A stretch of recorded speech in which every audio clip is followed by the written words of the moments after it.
Hey everybody, it's Ron Johnson, and this is Locked On Sports Minnesota, and it's Friday, so you know what that means. Yep, it's Friday. Hey, it's Saturday, Sunday, what? Yep, drop my kids off. Fat Waffle Friday is in full effect, and it's the Roundtable. This is Locked On Sports Minnesota. I'm Ron Johnson. We got Sam Ekstrom joining us. We got Julia Daniels from Care 11. She also threw up at the Taylor Swift album, and then we got Reggie Wilson from Care 11. He's an avid Lakers fan, so sorry for that, people. But again, I'm Ron Johnson. That's the crew. We got a lot of sports to talk about. There was trades. We all weren't sure if the Timberwolves were going to make a trade. We're worried about this down the stretch before the All-Star break because that's when teams get lackadaisical. Justin Jefferson's out here trying to break the bank. But with all that said, let's get locked in on these topics. What you got for us, Sam? I'm excited to eat Ron's waffles. I'm hungry now. I want Ron's waffles. And I also want to talk about the Wolves, not even waiting till the trade deadline. They went a day early and brought in a pretty good backup point guard. We'll talk about it. And of course, it's Super Bowl week, so we have to talk about the Super Bowl. What would it mean for each quarterback should they win? And the Wolves just continue to put Doc Rivers in hell. They beat the Bucks. What? We'll talk about it. And if Shaquille O'Neal was on our show, he would look to Sam like, whoa, did you just say that like that? But I want to talk about my Minnesota Gophers, why we just saw the Gophers beat Michigan State. I was dialed in on Peacock, watching every moment of the game. It was good to see them win. Also saw Max Christie. I didn't realize his brother played for the Gophers, and he chose Minnesota over his brother's school, Michigan State. So it was good to see that. But we're going to talk about that stadium because as I watched the game on TV, some things I noticed, it's not okay, and they got to change on campus. We'll talk about all that and much more, but I want everybody to know today's episode is brought to you by FanDuel. Make every moment more. New customers join today, and you'll get $200 in bonus bets if your first bet of $5 or more wins. Just visit FanDuel.com/locked on to get started. If you guys want an easy $5 bet, wait for the Wolves to play a terrible team and just bet on that. Bet on that. The Timberwolves are going to beat the terrible teams moving forward. They are number one in the West. They have a half-game lead. There's only a half-game lead over the other two teams as well, though. But make sure you guys put that $5 down there, and then you'll get $200 in bonus bets from FanDuel. And then you get to bet on whatever you want after that. Make some Super Bowl bets, people. But let's jump into these topics. I'm going to start with you, Julia. Take it away. Yeah, like I said, Super Bowl Sunday right around the corner. So, of course, we have to talk about it a little bit. Two completely different quarterbacks in this situation. We've got Patrick Mahomes and Brock Purdy. So let's talk about what this win would mean for each quarterback. So we'll start with Patrick Mahomes. It would be his third Super Bowl win, so a hat trick in hockey terms. I think when it comes to Patrick Mahomes winning the Super Bowl, we already know the talents that this guy has. We already know that his athleticism transcends the baseball diamond and also the gridiron. We know he makes incredible passes. We know the postseason belongs to him. I think more so when you think about Patrick Mahomes winning another Super Bowl, you have to wonder, what does it mean for us, right? What does it mean in terms of State Farm commercials? Are we getting 2 more years of these State Farm commercials? By all means, I would be happy with that. They do a wonderful job with it. I love to see Andy Reid in these State Farm commercials, but also it means that we still got a lot of attention going towards the entire Mahomes family too. So there's that. We have to listen also to Patrick Mahomes' weird takes on the calls that he gets. There's more attention to that. We have to see edge rushers treat him like he's made of glass, which we know he's not, by the way. This past game proved our point. It was the first sack he's had in the postseason, I think, all year. But I think for Patrick Mahomes, it also means he kind of solidifies his place up there on the way to being one of the GOATs. People consider him one of the best quarterbacks in the league already, right? If not the best quarterback in the league. I think people were a little worried about the regular season for him, but this postseason has kind of solidified that he is one of, if not the best. For Brock Purdy, it's obviously an entire different situation, right? He would be the first Mr. Irrelevant quarterback to win a Super Bowl, and I believe he would be only the second Mr. Irrelevant player ever to win a Super Bowl just in general. This would be huge for him. I think it could go one of two ways, depending on the kind of game that he has. It could either kind of help flip the script that I think a lot of people have about him as a quarterback, and they don't give him enough credit for the job that he does. It also could just, turn into, well, you have the Avengers surrounding you on this team. So, you didn't do a whole lot in terms of this game and this, that. I think some people will discredit him just because of the team that he's on. But at the end of the day, it would be historical for Brock Purdy to win a Super Bowl. And honestly, I feel like he's an easy guy to root for too. You see the good stuff that he does. He seems like a nice guy. You feel bad sometimes when Cam Newton says things about him. Maybe Cam Newton's opinion would change of him should he win a Super Bowl. But I think it's such an interesting dynamic between these two quarterbacks because they're in such different positions, almost opposite positions and opposite of the kind of players that they are too. So it would be interesting to see either of them win the Super Bowl. I think it'll be a good game. What do you think, Sam? Yeah, so with Mahomes, it's all about Brady's record at this point. I think Mahomes is in that stratosphere as the current quarterback GOAT where he's counting rings. If he gets this one, he's got 3 by age 28. Brady had 3 by age 27. Now, the crazy thing about Brady's career is that he took a decade off from winning Super Bowls. He did not win one for 10 years, and then he won 4 after he was 37. So is Mahomes going to, number one, last as long as Brady, but also, can he log a couple more while he's still in his physical prime? Who knows if he has the longevity of Tom Brady? Not many people do. But can he sort of close that gap while he's still young? Because Brady didn't win his 4th until he was 37 years old. From 2005 to 2015, a decade-long drought for the Patriots. So this gets Mahomes, I think, in a more realistic track to catch Tom Brady. 7 is a lofty number, but Mahomes is the guy that would be able to close that gap. Now, for Purdy, if he wins this game, he probably sheds some serious labels. I mean, I don't think you can say that he's a system quarterback when he wins the Super Bowl, puts up the numbers that he did.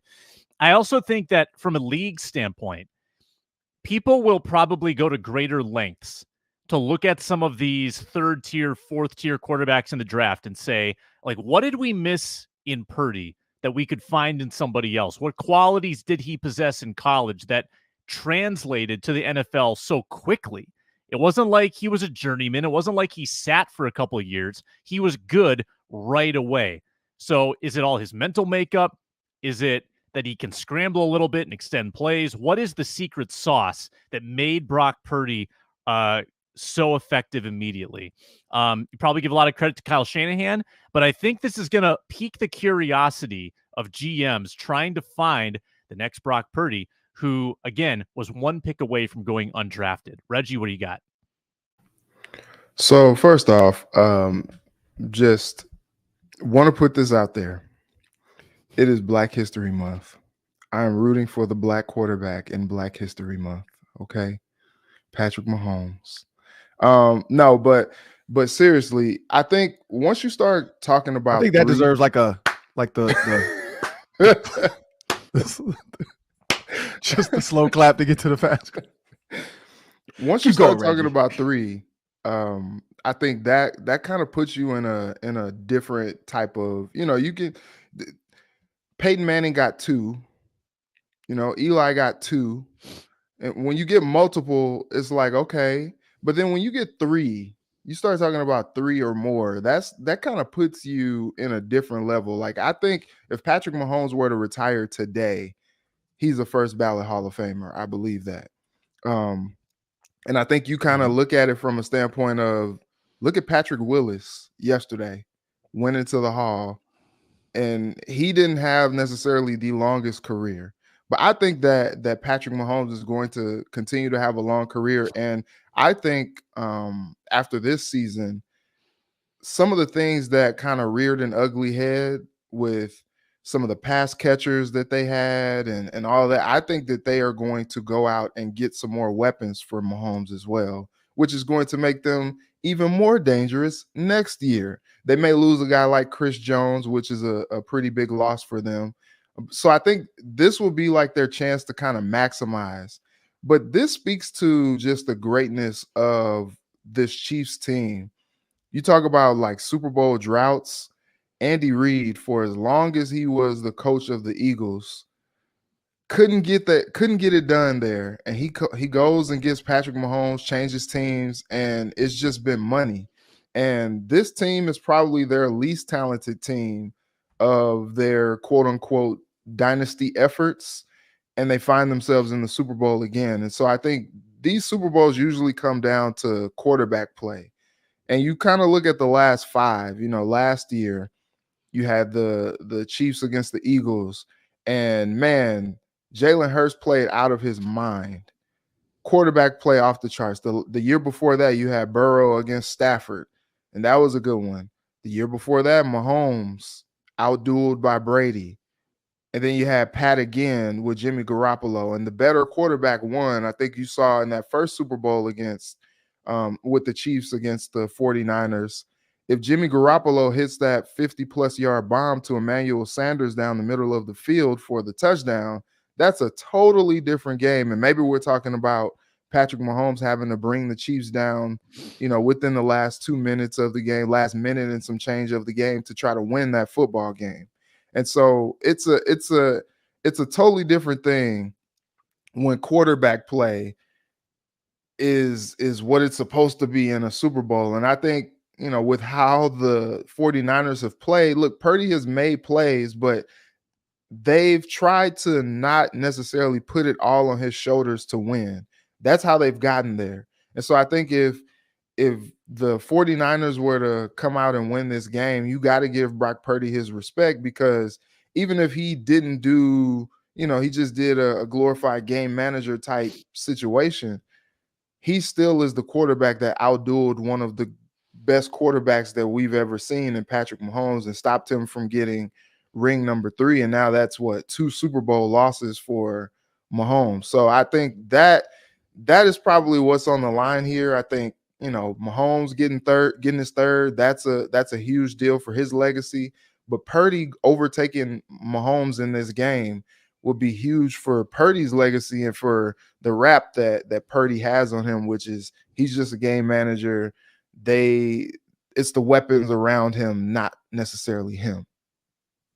Yeah, and so for me, I think you said enough. I think everybody's kind of hit the nail on the head. I think the biggest one was that Reggie Purdy, he wins, no more game manager. Now, he has to win, though, and have a Joe Montana, like Steve Young type of game. He's got to run for like 40, 50 yards. He's got to make some big-time Eli Manning third-down throws like the one he made to Mario Manningham in the corner. Because people talk about the David Tyree play. Shout out to David Tyree. We've had him on the Ron Johnson show to talk about the helmet catch. But people forgot about that Mario Manningham catch. That one, to me, was even more precise. The Tyree was luck. That Manningham was, I'm going to drop a pin in a bucket of a needle hole this thin, and he dropped it in there. And so, like, Purdy's got to have those type of moments. He can't just throw screens and shallows and under routes and let Debo run for 60 and let Kittle get him 20 yards of yak. Like, that's what people are going to look at. How much yak versus how much air yards. And that's going to always be the key to this, because if Debo has 2 touchdowns or McCaffrey has 2 touchdowns, the MVP is going to them, because Brock Purdy is not going to get the voters to really feel like, the people who pick that he should be the MVP in this. Now, again, we know it's all about money. It's all about narrative. This script's already been written. If Mahomes wins, it just solidifies his legacy. Everybody's talking about, can he catch Brady? Can he get to 7? Well, 6 years, he's been to 6 AFC championship games. So if he wins this one, now is his 3rd. So that for him is more of that. Like, he knows that if he wins this, he's now putting himself in the category of 3-win quarterbacks. So now he's putting himself in that next echelon of, I am one of the greats, especially if it's a comeback win. But yeah, for those two, they're both, their legacies on the line. I think Mahomes' legacy is set. He's going to be a Hall of Famer, future Hall of Famer. He's got the big money. For Purdy, he's a guy just trying to claw at just give me a little bit of credit, because nobody gives him credit right now, and he just wants a little bit. But there's nothing wrong with being a Super Bowl winning game manager. Like, who cares? You're going to get paid. Just stay in the system, stay healthy. You're going to get paid.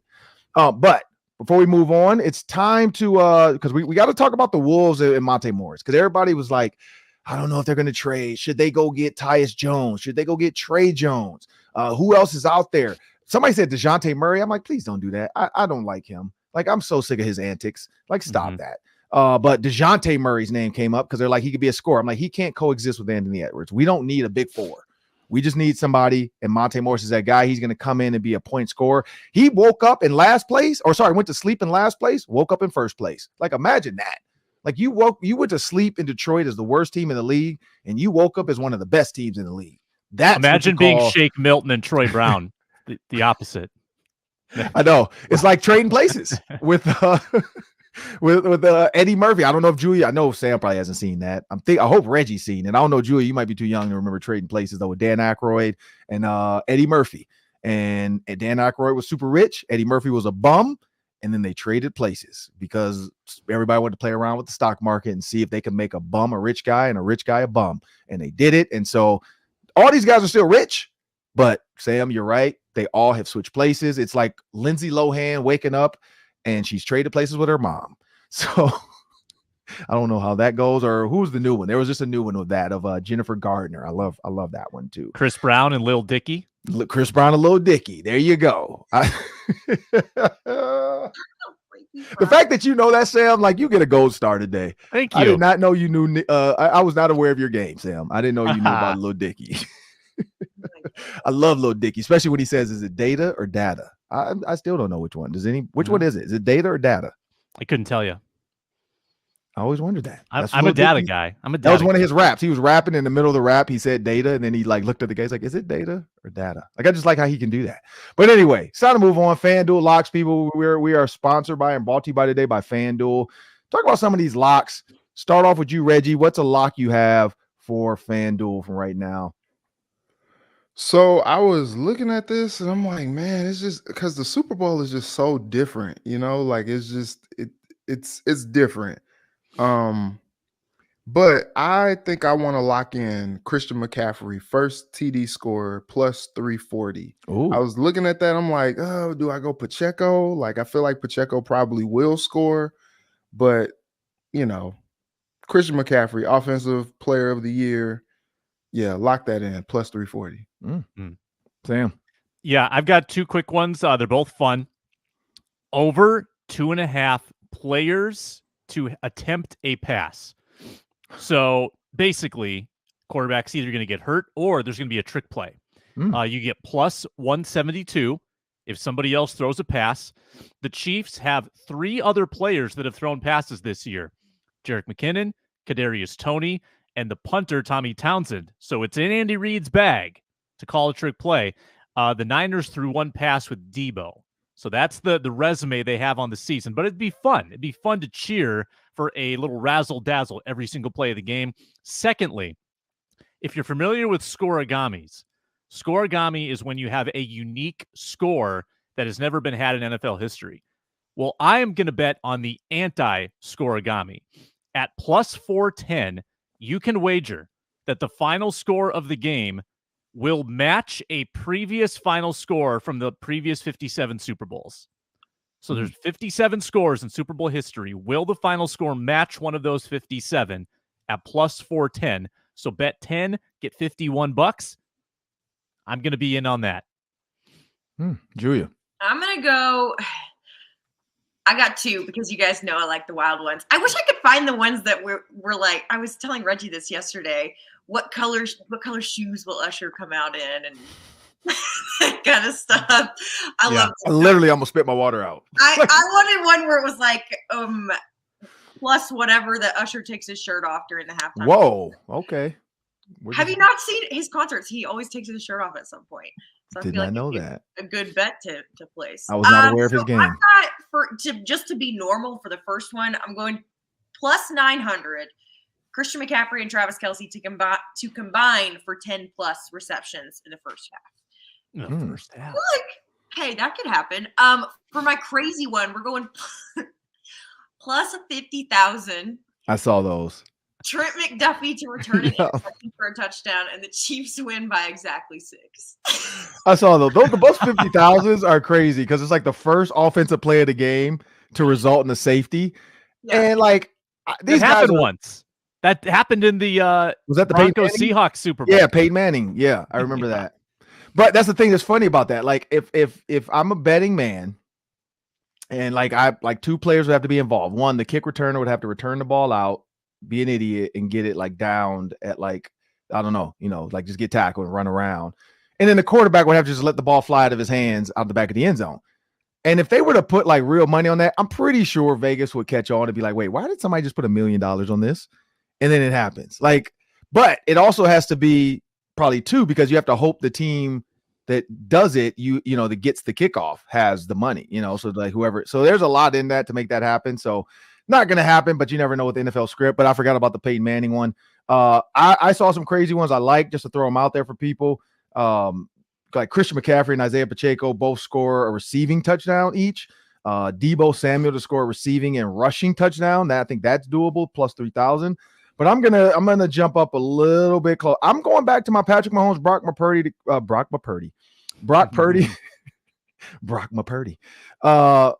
Purdy to combine for 50 plus rushing yards. I'm sticking with that one. I think between the two running quarterbacks, they can scramble quarterbacks. I feel like there's going to be a lot, the way Chris Jones and the way Bosa, in that defensive line, you got Chase Young, you got George Kafanakis. I forgot how you say his name. Karlaftis. You got a lot of guys coming after the quarterbacks. So I think this is going to be a game where you're going to see they're going to have to use their legs. And we've seen Brock Purdy run. We've seen Patrick Mahomes. I don't know. Looks like he's trying to go to the bathroom, and he's like a little kid that has to pee, and he waited too long. But he still gets there somehow. He waddles to his first down. So I'm going that one. That's plus 150. Real easy bet, people. That's what makes the Super Bowl fun. That's literally what makes the Super Bowl fun. I'm actually driving down to Iowa, like I think Saturday, but then we're coming right back. So definitely gonna have to put money on one of those. So I'm looking forward to that. But speaking of FanDuel, we have a word from our sponsors. I too am going to Iowa this weekend, and I will be firing up the FanDuel app so it can be part of my Super Bowl fun with the food, the family, the football, the FanDuel. And we've given you the bets that you can wager, and you can get $200 free. Here's how. If your first bet of $5 or more wins, you get $200. That's for new customers. First bet of $5 or more. If it wins, $200 in bonus bets. So take care of that $5 bet today or tomorrow so you have the $200 for Sunday. And once you get that money, then you've got like 1,000 props that you can check out at FanDuel for the Super Bowl, NBA, NHL, college basketball, also available to you. FanDuel.com/lockedon to sign up and download that easy-to-use FanDuel Sportsbook app. FanDuel.com/lockedon. Make every moment more with FanDuel, an official partner of the NFL. So now let's talk about the Timberwolves. Timberwolves are first place in the West, but it's not a big lead between the top four teams. But let's talk about this Monte Morris trade. We weren't sure what was going to happen. Sam, take it away. Yeah, shout out to our Minnesota basketball party panelist, Jack Borman. He dropped the name on our Wednesday show. He called it Monte Morris, and it came true. Wolves made the trade on Wednesday. Didn't even wait for trade deadline day. They bring in Monte Morris. We feel bad for Shake. We feel bad for Troy Brown. I'm not grieving their loss, to be honest with you. Maybe I'm upset about the 2030 second-round pick they gave up because I did have my eye on some middle schoolers that were going to be available in that draft. But otherwise, I think this is a really good deal because you get a guy that's going to be a stabilizing force at point guard who can run your offense, score a little bit, and distribute the basketball without turning it over. You look at his last 5 years. It's like a 10-point per game guy, distributes the basketball nicely. And he's played on a winner in Denver. Yes, he was with Detroit this year, Washington last year, but 5 years with Tim Connolly in Denver. I mean, he's been part of a winning culture. You look at his, points per game, pretty consistently 10 points per game, oftentimes in a bench role. So I like the deal. It's exactly what they needed. Apparently they still have room to acquire a buyout person as well, maybe like a Gordon Hayward. I don't know how much money they have or can afford, but they have done what they needed to do. They've bolstered their depth, so I like the deal. All points, Sam, I would agree with. I think we've talked about it all year about when Mike Conley's not out there, there's a difference, especially when it comes to the decision-making skills. Finchie has said it himself where he talks about how irreplaceable Mike Conley is out there in terms of having that veteran presence. So it's nice to have a guy like Monte Morris come in with, like you said, Sam, all of the experience that he has. It's also nice because the Wolves this season in particular, you can have confidence in a potential postseason run. Hopefully, it's a Minnesota sports team, so we're not going to get our hopes too high about those kind of things. But it's nice to have somebody that's been there before. Also, the Tim Connolly connection, we know, bringing in one of his former guys, it's going to be good. I would say, Shake and Troy weren't doing much for this Wolves team. So I would give this, if we were grading this trade, I would give it an A. I think they got everything that they could out of it. A 20-30 second round pick. I mean, nowhere near any of that yet. And things could potentially change after that anyways. But I think this will do nothing but good for this team. And it'll be nice to have another point guard with experience. Reginald. Yeah, I think Tim Connolly had the best of intentions bringing guys like Shake and Troy Brown in, and somehow Troy Brown just kind of played himself out of the rotation because he was getting some good minutes earlier in the season. And now he and Shake, Ron, I don't know if you remember this legendary Detroit song, but now Shake and Troy, they realized, they woke up this morning and realized it's so cold in the D. So I think when it comes to the trade, I mean, Monte Morris had a great season last year for the Wizards, and so he's only played in 4 games this year. It's weird because Monty and the Pistons are a weird marriage, and I just don't even understand. Like they just flat out just released Killian Hayes yesterday. They were like, you know what, we just give up on this dude. Like he said he wanted a new change of scenery.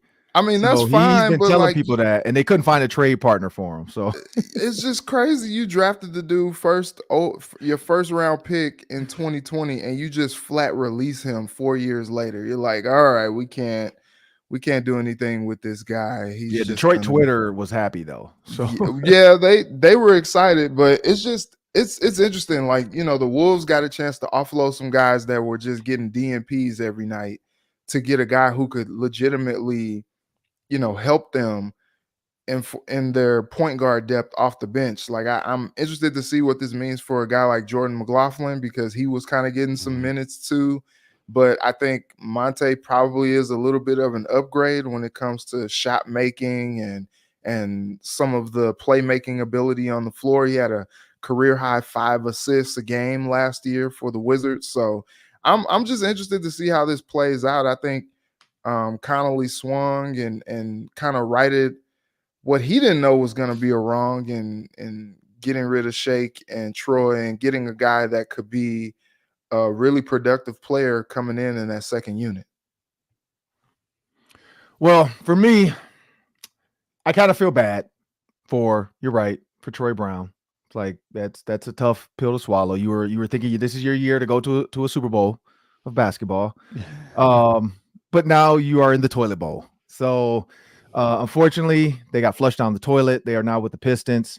And we know things can happen, like contracts don't have to be signed. Guys can be waived so they can find a new team, and contracts can be unloaded. Like, I don't know if you guys saw the Lopez brother last night with the Bucks when he played the Timberwolves, or not last night, whatever, the other night, and he got traded. And so he just stayed at the stadium and read a book. But that was last night. That was last night. Okay. Yeah. I wasn't sure when it was, because I was watching the Lakers. So I wasn't sure if that was happening live or if that was something from the night before.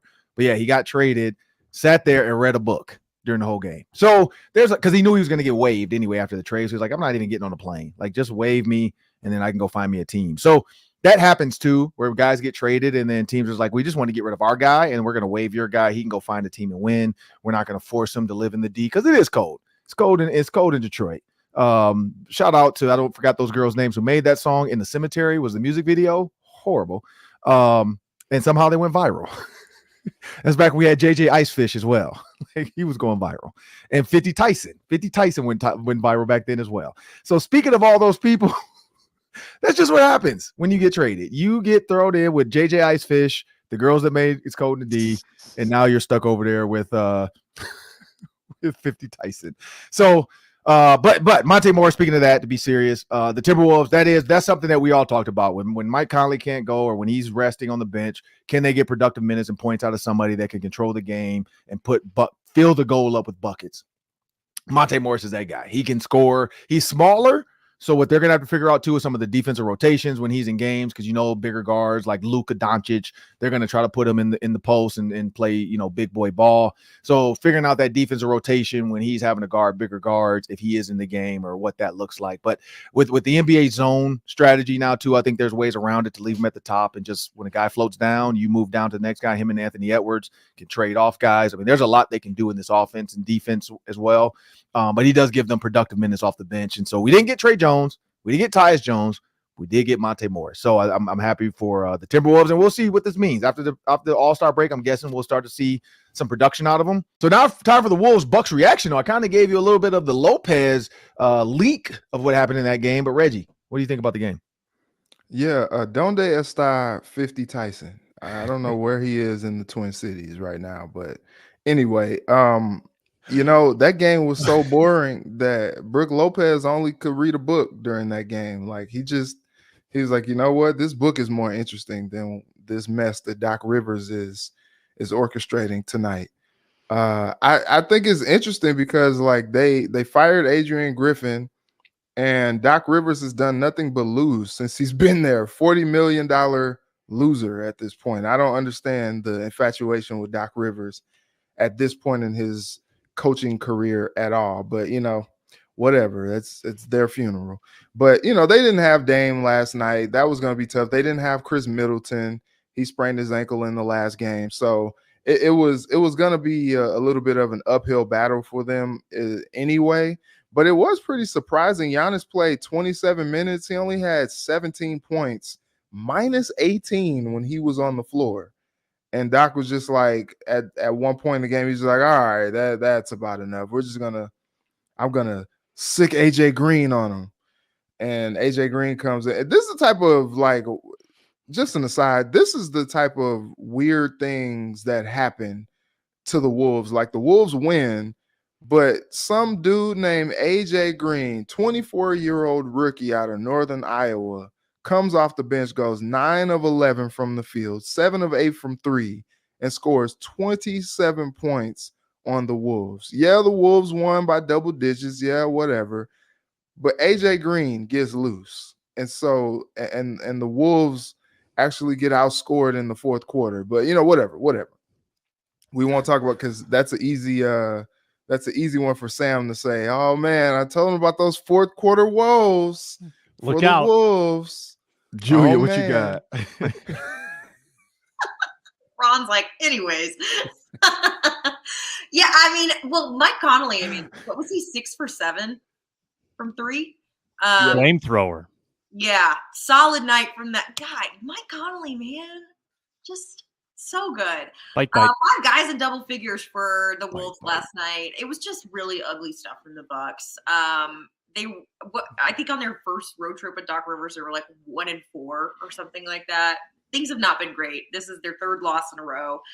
Obviously, they didn't have crucial guys, but when you sit Giannis in the 3rd, and then you're like, okay, we give up, then obviously good stuff for AJ Green, but did it matter? No. They still lost the game.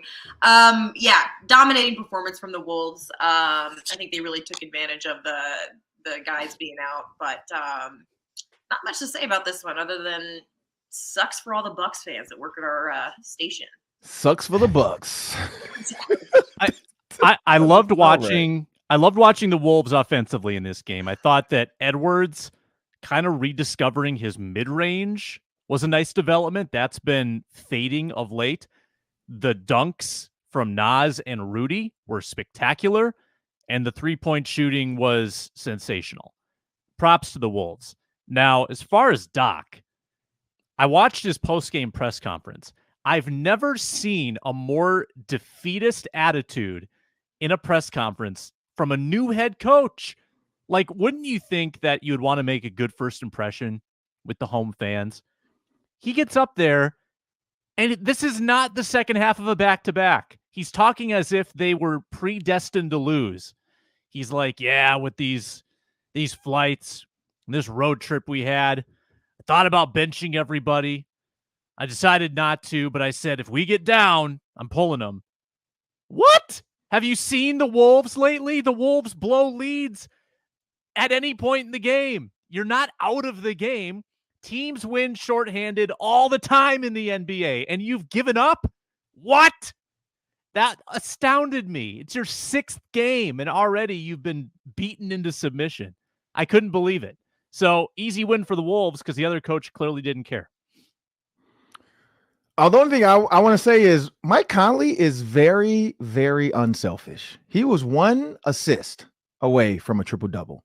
And most people, like LeBron, sorry, Reggie, would have taken that 1 quick assist. Like, hey, man, somebody come make a layup on a fast break so I can get this 10th assist.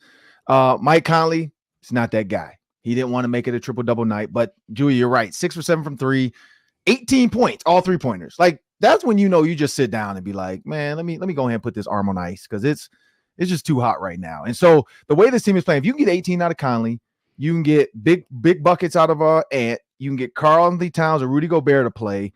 Like, again, to get Monte Morris into that group, that's what excites me. Like, after watching the Nuggets-Lakers game last night, the one thing I saw about the Nuggets is you have to slow down Jokic. And I'm glad that the Timberwolves, like, to make this trade, didn't have to give up Jaden or Naz Reid, because you need big bodies to, also Karl-Anthony Towns and Cat, but you need big bodies. And one thing I saw that what's his name, Anthony Davis did, that the Timberwolves, I hope, watch this film to say, how can we make Jokic play a little bit slower? Anthony Davis said, you know what, you might be a scorer, but I'm a scorer too. And he went at him. And he forced him to not only play defense, but play tough defense, which then on the offensive side, I think the Lakers brought it back to within like 5.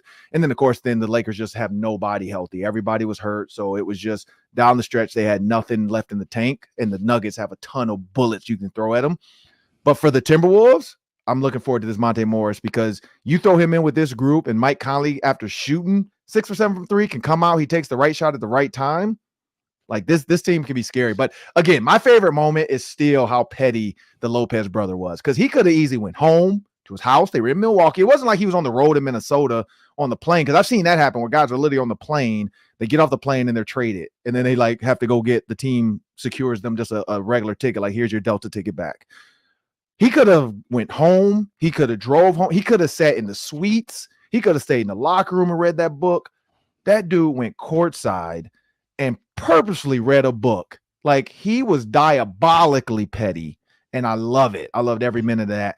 But I want everybody to know, make sure you download the SiriusXM app. SiriusXM is a proud partner of Locked On. Catch every minute of the Timberwolves hometown broadcast with SiriusXM on the SXM app. Just search Timberwolves. Well, it's time to talk about the Gophers, because I don't know if anybody saw it. I did. They beat Michigan State. Trey Holloman, former Cretin-Durham Hall grad, Minnesota native. He had all 30 family members there to watch him lose. I loved every minute of it. Shout out to Trey, though. He's doing well at Michigan State. I wish he would have stayed and been a Minnesota Gopher, but you know what? He went to Michigan State and you lost. But Christie, the little brother, he can fill it up. That boy, like, I was not familiar with his game, but can he get off the ground quick and knock down threes? That boy is an absolute target master. Like, he knocks it down. But when I look at this game, they're not selling out. The crowd looks very uninterested. Like, the fact that they shot a 3 to go up 1 against Michigan State, and this was the reaction they got from the side that we could see, like the way the camera angles were with Peacock and NBC. Like, this is what it looked like. Like some slight claps, like you watch Cameron Indoor. You watch North Carolina. You watch Clemson even. Like, it is loud. You watch Caitlin Clark in Iowa. I know that's a different story. It's loud. It's crazy. People are on their feet. They're screaming. The Gophers fans, I don't know if a new stadium will help, but a new stadium will bring new fans. It will bring new experiences. So, yes, it is time to renovate that old barn, because every old barn has old animals. It's time to get those old animals out and get some new blood in there and get the old blood excited about coming home to a game. Like, I think that's the other part of it. It's the same thing. It was there in 1988. It's been the same. When I got there in 1998, it's the same. In 2008, it's been the same. In 2028, it cannot be the same. So I hope that they change it, but we'll see. I don't know. What do you think, Sam? All right. So I covered the entirety of the Richard Pitino era when I was on a different career path. I covered that team closely. I was at just about every home game. And I saw when that team was good, and I saw when that team was bad. And when that team is good, people show up and they create a fantastic atmosphere. 2016-17 made the tournament, ton of fun. 2018-19 made the tournament, ton of fun. Had a couple other competitive years as well. They won the NIT in 2013-14. So like there have been good years, and when there are good years, fans come. The Gophers need to win to earn the fans there. And I think when the fans are in that building, I think atmospherically, it's as good as it gets. The acoustics are so loud. You feel the history. You see the banners. I think it's cool. Now, without tearing it down, you can enhance it to make more revenue, because that's ultimately what it's about. It's a revenue game. I think you can do what you did at the hockey arena. You can create more of a suite level. You can change the parameters of the court or the bank of the seats to open up more premium seating. I would even go as far to say you can sell naming rights. I know people don't want to change Williams Arena. They did it at Mariucci Arena, and everybody's okay now. We all survived. Sell naming rights. Isn't it 3M at Mariucci? 3M Arena at Mariucci. Yeah, you can do that. You can keep the name. You can create ways to make more money from that arena without tearing down the zeitgeist, like without taking down this 100-year-old art, like kind of, what's the word? Not relic. Maybe it is relic. Maybe that's what I'm trying to get at. Artifact. I think you can get the best of both worlds. I really do. I wouldn't want to touch it because it's just so cool when it's good. If the team is better, which they are trending that way, then I think it'll work itself out. When you stand in there, it reminds me of the movie The Mummy. Like, I feel like if I go down in the basement, I will find a sarcophagus. Like, that's what I feel like when I go in there. Julia, what do you think? I've covered quite a few games at the barn, and I would have to agree with Sam about the suite levels and things like that. In a world of NIL, the people that are going to spend money and invest in your athletes need to have a good spot to watch these athletes from. The suites right now are in the rafters, and that just doesn't work. I don't think we should tear down the barn just because there's so much historical context to it. I mean, it's so old. Ryan Williamson, our producer at Care 11, was telling us that it was an airplane hangar during World War II. It has all these elements to it. I don't want them to tear it down, but it needs some serious improvements. The floor needs to be lowered. There's just like, you want to sell courtside seats, have a court where you can sit courtside. I think also people are hesitant to bring different kinds of tournaments there too, because people don't like that platform floor. For me personally, as someone that shoots Gopher games sometimes, I would like the floor to be on the ground too, so that I could shoot from the floor. Instead, we're all put in this one little corner over in the back and to the side to try and shoot from. And it just doesn't look as good as if I were at any other place in the Big Ten to shoot from. Because it's not a Big Ten thing that keeps us from shooting on the floor. It's the fact that the floor is elevated, so there's no space for us to sit anywhere. I also think it's just an atmosphere thing. It's like Ron said, when you walk in, it feels old, right? You walk in and you're like, okay, when you're walking, not when you're inside of the arena itself, but when you're walking around where all the concession stuff is, that all needs an update. It needs to be wider. There's not enough room for people to walk.